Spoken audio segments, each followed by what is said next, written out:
What is going on, guys? Jack here, and welcome back to episode number 20 of The Rise of a Nation, here with FC Edmonton in the Canadian Premier League. Hopefully you guys are doing fantastic. We are heading, as you're probably aware, towards the tail end of Season 3 here. I thought we'd start on a player who, to be honest, has been my player of the season this season, which might seem like a bit of an odd selection, but it's a player who, for the first half of the season, we couldn't register, but since he's come back into the team, he's performed, he's started to find a role within the team for himself, and he's been improving a lot this year, and there's a lot to be excited about with Carlos Moura here. He is number 14, it's the number that I used to wear when I wore football, so maybe that makes me extra kind of giving him a soft spot in my heart, but no, really, this guy's been top draw. You'll see in some of the goals he's scored in some of the recent games, he really has been superb. Of course, you can see here, we're at the end of September. Last episode, we left things after the win against York 9, a 4-0 away win, a great little result. Since then, we've played 6 games in the spring split, and well, let's talk about them. In our first game, we were away from home against Valor FC. They are the team that we will be taking on today. We actually took the lead in this game through Ramon Soria. It was a free kick from deep into the centre-back, who actually had a really good finish here. They did get 2 goals, one through our former man, Justin Yard, who of course was signed for £700,000, and then Novak grabbed a second for them. And, well, in the 92nd minute, Deshays came to the rescue. For the bulk of this game, we've been playing down a man. Osorio sent off in the 19th minute, and we managed to claw and scrape a point. And to be honest, I was very, very happy with that at the end of this game. It was, as I said, hard fought, a battle, and we did really well to come through. Of course, Justin Yard, we sold to Valor last year for £700,000. This year, you'd have to say his performances have kind of been underwhelming. So I feel like we made the right decision in selling him. Of course, you might remember the player we brought in with the money that we kind of got back for him was, if we just look here... Am I going blind? Why is he not here? Attardo, where are you, Attardo? Why is Attardo not there? Do I have to look at the previous season? Oh, of course. It was 2 years ago now. Time flies. But yeah, Attardo here, I mean, you can see £350,000 we bought him in for. He did okay last year. This year we've loaned him out to York 9. He's done pretty well at them so far. I feel like it's still difficult to say who won or lost that deal. Anyway, in our next game we took on Halifax Wanderers FC. You can see here a 6-1 win. Yeah, this was just a great result. It's kind of interesting. The way the league is playing out this year, it seems very likely it could be ourselves against Halifax in the final for a 3rd consecutive year. They really have been a thorn in our side. You might think back to earlier on this year where we lost the Canadian Championship to them 4-0 and then bounced back to beat them 3-0. And, well, we just played really well in this game. Nick Daly picked up a hat-trick. A few of his goals were superb. Jordan Hamilton got a nice little header. Carlos Moura, the player who I talked about in the intro, tremendous goal by him. Just a thunderous effort. Brought the ball in from deep. Not exactly known for his attacking prowess, but it was a great finish nevertheless. And, well, there was a bit of a freak goal at the game as Christian Oxner scored an own goal to complete the route. 6-1 it finished. And that's a good result for us. The way the league's looking right now is ourselves and Halifax at the top on the overall table. We are top for both the spring and autumn season as things stand.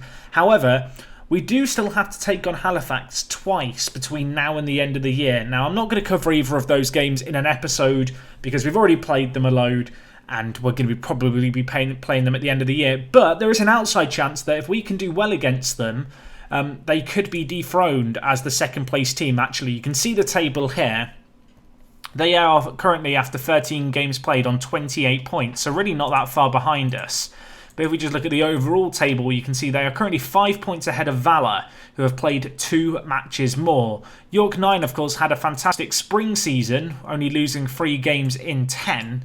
The autumn season, they've scored won 4 games in 14. It's been atrocious for them. It's been back to old ways, and as a result, in the overall table, Halifax do look like the team we're kind of likely to be playing come at the end of the year. But we'll have to wait and see. Of course, there is still a chance that Valor can maybe leapfrog us somehow, however unlikely that seems. But no, Halifax, they look like they are going to be the team to beat. Worth just noting, actually, a little bit of business they did earlier on this year. If we just look at their sales, Is it not? Is it going to show up? Is it going to show up? Yes. Pereira. They sold him. They sold Pereira to Pereira. Yeah, I don't get it either. The Colombian side with the same name as him, pretty much. Yeah, he only left them for £4,000, but that is a bit of a gap in their team that they've left. He's gone to the Colombian second division side. You can see they did sign Michael Cox at the start of the year. He's been very, very good for them. 11 league goals. So he's kind of, I guess, the player they're looking at to bang them in goals from the team. But you can see as well Moses Danto and Lamy also chipping in with pretty decent contributions, these two players. They have got a fair bit of strength in depth, it would be fair to say. But anyway, a 6-1 win we got against them. That was a great result. And we followed that up with a 5-2 win against Pacific. Nick Daly with a second hat-trick in a row was absolutely superb. He's continued to improve again, much like Mora, a player who's just forged himself into, I feel like, Edmonton folklore here. Worth noting, he has had a contract clause to trigger a contract extension triggered since you were last here. So his contract now expires in 2026. And we're only paying him £350 a week. We are laughing. That is a crazily low salary for a player who contributes so much. It's a long-term deal as well, so we don't really have a need to move him on. You can see after that win against Pacific FC, we got another win. 2-1 this one. Amiobi with one of the goals, a player who I feel like he's coming to the end of his lifespan. He's got 1 year left on his contract, but he's not really played a great deal for us. To be fair, he's done okay when he has played, but his physicals have just started to fall off a cliff, unfortunately. But yeah, good to see him get a goal there. And then in our two most recent games, 2 1-0 wins. The first one was against York 9. It was Mora with the goal. Came in the 43rd minute, just before half-time. And it really did set us on our way there, the Paraguayan, with not his first goal in this little run of games. And then in our most recent game, we took on Forge FC, and it was Jordan Hamilton with a really tidy little finish to get us 1 goal ahead just after half-time, and we went on, of course, to win the game. You can see, looking at Hamilton here, 4 goals for him so far. A good little start. His average ratings in the league, really, really impressive. We are still, with St. Duck, kind of recovering from his injury. He hasn't played since you were last here because of the torn hamstring that he's been out with. Really has been a long-term injury that he's had to battle back from. He is on the bench for us today, but with his current match sharpness, that could prove troublesome. Worth noting, I talked about the fact, it's great to get Nick Daly on a new contract. We are having a few issues with Marcel Ruiz. There are a few Mexican teams interested. We had a bid of, I think, £900,000 for him. I rejected it. We're not desperate for the money. I've set an asking price of £7 million. I really don't feel like any team's going to be able to reach that. But ultimately, he's got 3 years left on his current contract, and I don't intend to sell him. He really is that good for us. I'm hoping, if we can have a bit of success, win the league this year, go on a little bit of a continental run, he then might be open to the idea of extending his contract further. But it really can't be understated how good the Mexican right winger has been for us. Just a top draw player. You can see here, consistent performer, can improve significantly in the future. And, he's already improved significantly this season. Long may it continue. Worth noting, he kicked up a big fuss about the fact we didn't want to sell him. 14 players happy that we didn't sell him.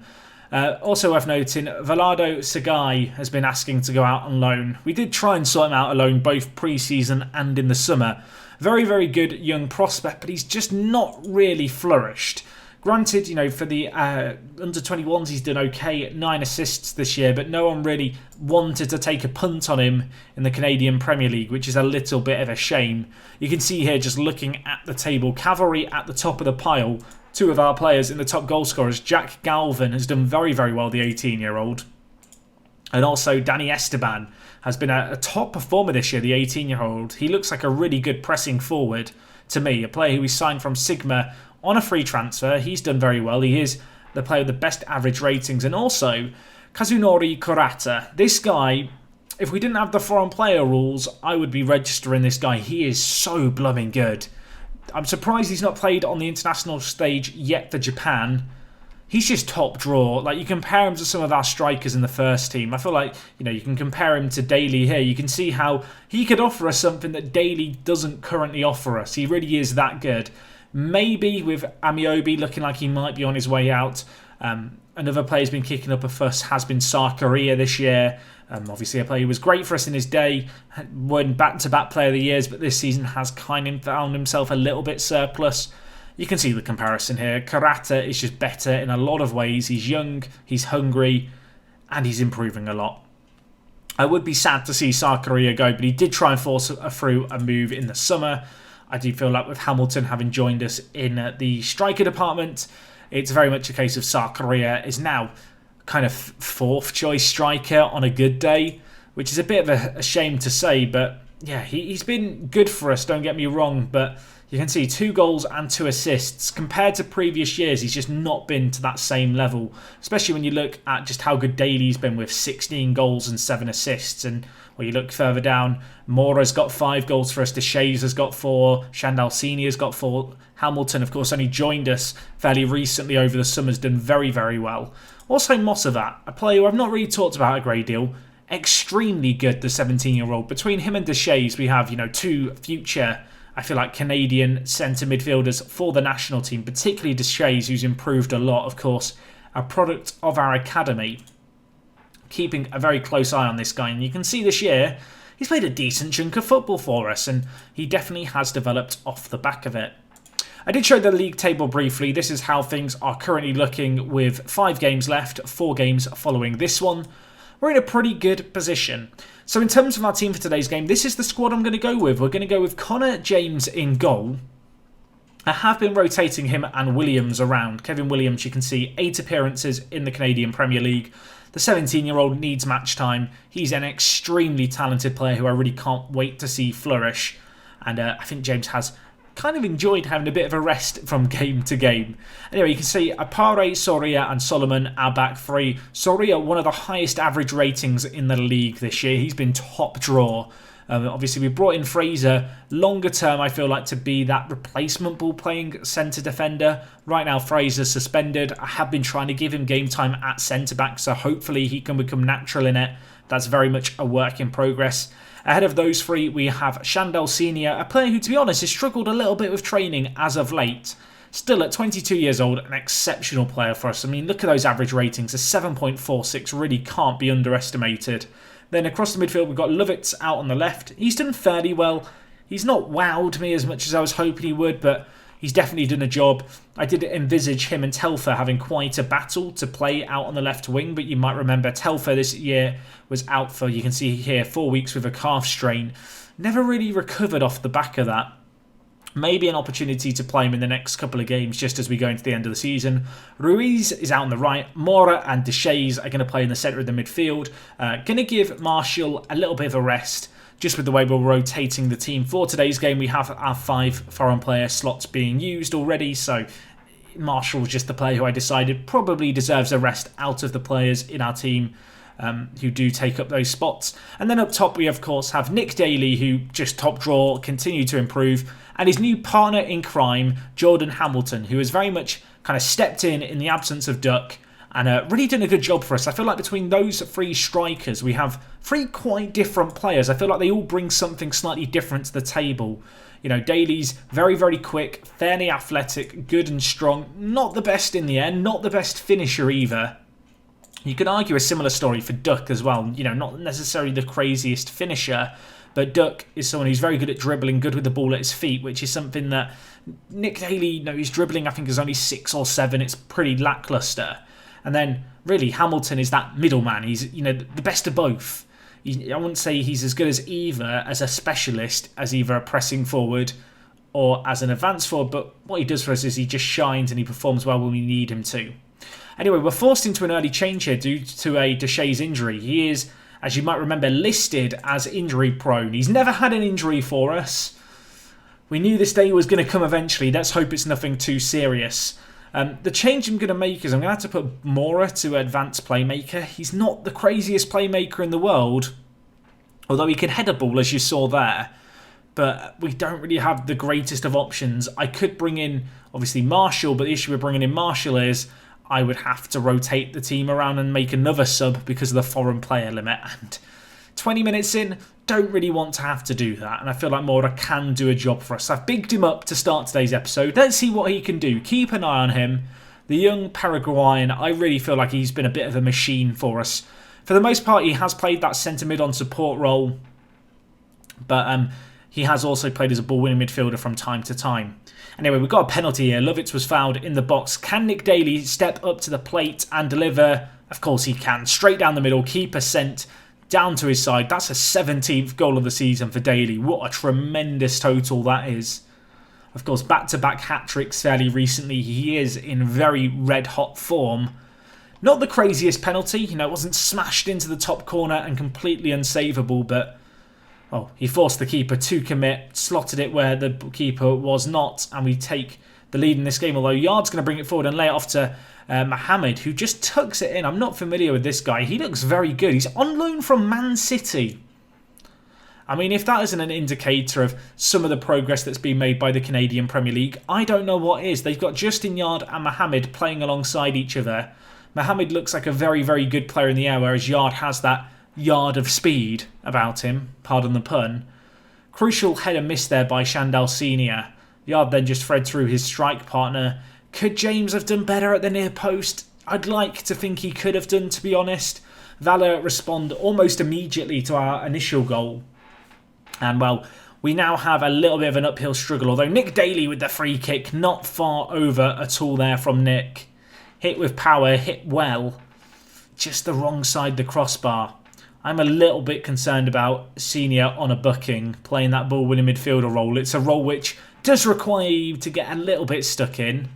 Certainly something we'll have to monitor. I do wonder if it's maybe, I was going to say if it's worth swapping him around, perhaps with K. But whilst I could do that, the issue is that he's not, Shandal Senior isn't a natural centre mid, so that would cause problems. Hamilton's through here. What a finish that is. Apare's given the assist. 5th goal of the season for Hamilton. That was a really, really confident, cool and composed finish. A player who was once upon a time a Canadian international. Maybe he will become the first ever Canadian Premier League player to represent the national team at senior level. That's what we'd love to see. Great little finish by him though to tuck it into the bottom corner there on his left foot. And well, we reinstate our lead 10 minutes before half time. And now we're going to look to keep it that way as time is going to trickle away here. 3-1 it finishes at the end of the first half. I feel like we have to be pretty happy with that. I did notice Halifax are currently being held to a draw by York. That could definitely spice things up at the top of the table. It's kind of going to be interesting. We know that we have to play Halifax twice before the end of the year. So we have an opportunity to really, I guess, provide them with a little bit of a setback. We will know and anticipate the fact that it's very likely we're going to meet them again in the playoffs as things stand, but we maybe have a chance just to dent their hopes somewhat by doing a job over on them. Mora, oh my gosh, that was not far over by the Paraguayan. He hit it hard, he hit it true. Unfortunately, just over the crossbar it flew. 20 minutes left. Let's make some changes. I'm going to bring in Edwin Bonsu for Ruiz. I'm also going to take off Shandal Senior. I'm going to move Solomon up the pitch a little bit, and then we're going to bring in Kareem Moses. Solomon can slot in the ball-winning midfielder role, no problem whatsoever. Really just trying to protect ourselves from getting an unnecessary sending off in the game.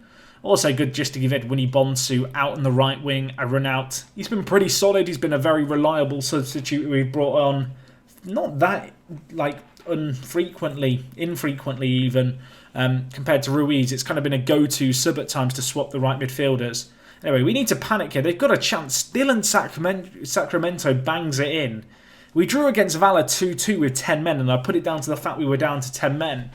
You'd have to say in this game, whilst we have perhaps been the better team, they've been extremely clinical. They have punished us. Dylan Sacramento is found in the centre, and it's a nice little volley finish for him. Connor James, I don't think we can really blame him for that one. It was pretty much point blank, that effort.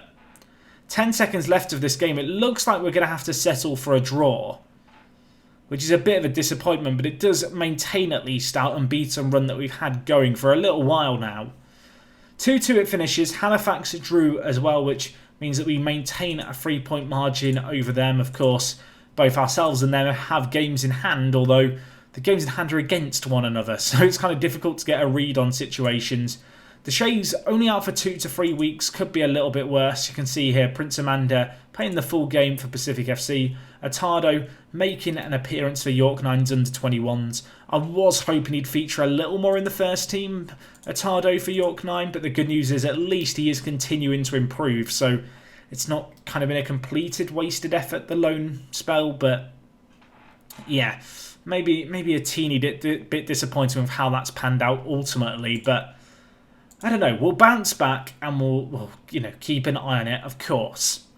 Anyway, guys, that's going to wrap up everything from me today. As you can see, we have 4 games left of the season. We've got Halifax twice, Forge and Cavalry. Next episode, we'll be back for the Championship playoffs. As things stand, it does seem likely it will be Halifax, but it's not completely set in stone just yet. If we just look at the overall table, they're currently 5 points clear.